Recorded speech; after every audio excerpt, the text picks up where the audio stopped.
देख सकते हैं क्वेश्चन है z power 625 equals to 5 power z then z equals to question mark, यानी z का मान क्या होगा हमें ज्ञात करना है। तो ऐसे क्वेश्चंस को हम लोग इस तरह से सॉल्व कर सकते हैं। क्वेश्चन हमें दे रखा है z power 625 equals to 5 power z। Next step पे हम दोनों के पावर को 1/z से मल्टीप्लाई कर लेंगे, यानी गुणा कर लेंगे। तो यहां से हम लिख सकते हैं z पावर 625, इसके पावर को हम मल्टीप्लाई कर लेंगे 1/z से, इक्वल्स टू राइट साइड में दिया हमें 5 पावर z और इसके पावर को भी हम मल्टीप्लाई कर लेंगे 1/z से। देन नेक्स्ट स्टेप पे फिर हम लिख सकते हैं यहां से पावर का पावर इंटू हो जाती है, तो z का पावर में हम लिखेंगे 625 into 1/z equals to 5 power z को 1/z से मल्टीप्लाई कर लेंगे, पावर का पावर इंटू हो जाती है, तो यहां से हम लिख सकते हैं z इंटू 1/z। यहाँ z से z कैंसिल हो जाएगी। देन नेक्स्ट स्टेप पे हम लिख सकते हैं z power 625 divided by z equals to 5 power 1। अब नेक्स्ट स्टेप पे फिर दोनों साइड के पावर को हम 1/625 से मल्टीप्लाई करेंगे, तो यहां से हम लिख सकते हैं z power 625 divided by z, इसके पावर को हम मल्टीप्लाई करेंगे 1/625 से। राइट साइड में भी मल्टीप्लाई कर लेंगे, 5 पावर 1 है तो इसके पावर को मल्टीप्लाई कर लेंगे 1/625 से। देन नेक्स्ट स्टेप पे फिर लिख सकते हैं पावर का पावर इंटू हो जाती है, देन हम लिख सकते हैं 6z power 625 divided by z into 1/625 equals to, यहां से भी 5 पावर का पावर इंटू हो जाती है तो 1 इंटू 1/625, 625 से 625 कैंसिल हो जाएगी।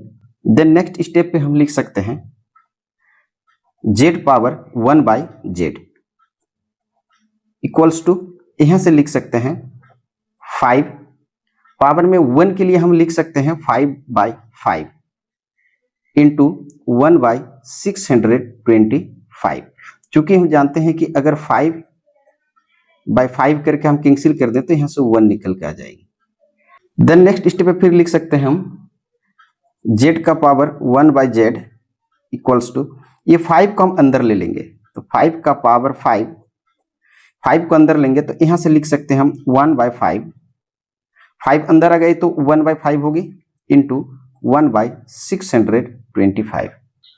और नेक्स्ट स्टेप पे फिर हम लिख सकते हैं z का पावर 1/z इक्वल्स टू 5 का पावर 5 यहां से निकल के आएगी 3125, 1 से 1 इंटू कर लेंगे 1 हो जाएगी, 625 को 5 से मल्टीप्लाई करेंगे तो 3125 आएगी।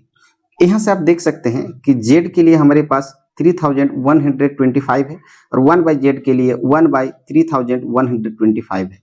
देन यहां से हम कह सकते हैं कि z के जो वैल्यू होंगे तो z इक्वल्स टू हो जाएगी 3125। तो देख सकते हैं z का जो एक्चुअल वैल्यू होगा वो 3125। अब आइए इस वैल्यू को हम लोग क्वेश्चन में रखकर वेरीफाई यानी चेक कर लेंगे कि वाकई हमने जो आंसर प्राप्त किया ये हमारा राइट आंसर है या रॉन्ग आंसर है। आइए हम लोग चेक कर लेंगे। यहां से हम लोग चेक कर लेंगे z के लिए हमारे पास वैल्यू है 3125। अब इस वैल्यू को हम क्वेश्चन में रखकर वेरीफाई कर लेंगे। क्वेश्चन है हमारे पास z power 625 equals to 5 power z। Next step पे हम z के लिए हम लिख सकते हैं 3125 पावर में 625 इक्वल्स टू 5 का पावर z, और z के लिए लिख सकते हैं फिर 3125।